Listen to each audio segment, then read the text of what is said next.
નમસ્તે દોસ્તો, ચામુંડા એન્ટિકમાં તમારું ફરી એકવાર સ્વાગત છે.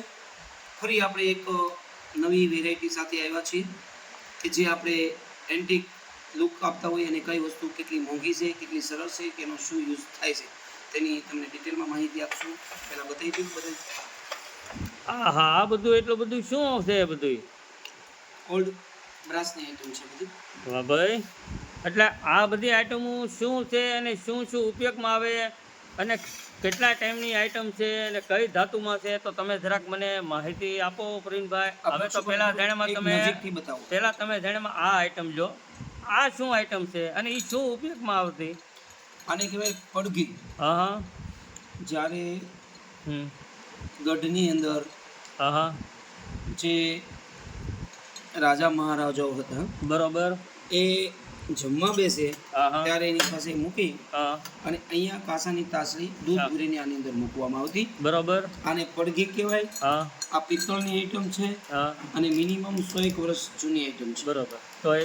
તો આની ઉપર દૂધની તાસળી રાખીને જમતા એમ ને? જેથી તાસળીનો ઘાટ બરોબર નીચેથી ગોળ હોય છે. એટલે તાસળી અહીંયા રાખવાથી દળતી પણ નથી અને સહેલાઈથી આપણે એને વાપરી શકીએ. આ એની આઈટમ છે. એ આમાં દૂધની તાસળી રાખતા એટલે એને અંદાજિત કેટલોક સમય પહેલાનું આ બધું? અંદાજિત 100 વર્ષ જૂની આઈટમ ગણાય. બરોબર. ત્યારબાદ અને આ આઈટમ આ છે પિત્તળની બ્રાસની આઈટમ છે. આને કહેવાય ઢીસણીઓ. ઢીસણીઓ? હા. એટલે કઈ રીતે ઉપયોગમાં લેતા? આની આપણે જ્યારે જમવા બેસીએ ને ત્યારે આમ ગોઠણની નીચે રાખતા. બરોબર. પહેલાના માણસો એટલા હોશિયાર હતા, એટલે જમવાના ટાણે જમતા હોય ત્યારે ગોઠણની નીચે રાખી. હા, બરોબર. વિજ્ઞાનની કારણ એવું પણ કાઢ્યું છે કે જમવા બેસવાથી આ પગ નીચે આ રીતે રાખવાથી જે પાચન ક્રિયા આપણે જમીએ તે સહેલાઈથી પાચન કરી શકીએ. બરોબર. અત્યારે ઓલ્ડ વસ્તુ આ ગણાય અને મિનિમમ 100-150 વર્ષ જૂની આઈટમ હશે.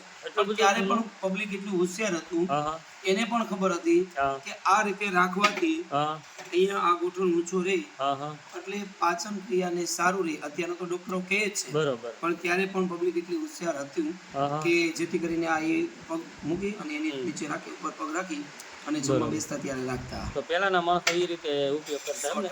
બરોબર. અને આ ગ્લાસ બહુ ઓલ્ડ લાગે છે, આખો અલગ લુક. મેડ ઇન જર્મન છે. હા.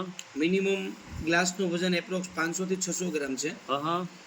અને મેડ ઇન ઇંગ્લેન્ડની બનાવટ છે. બરોબર. જર્મન સિલ્વર ધાતુ છે. મિનિમમ 150 થી 200 વર્ષ જૂની આઈટમ છે. બરોબર. આ બંને ગ્લાસ બહુ વજન બહુ છે. હા.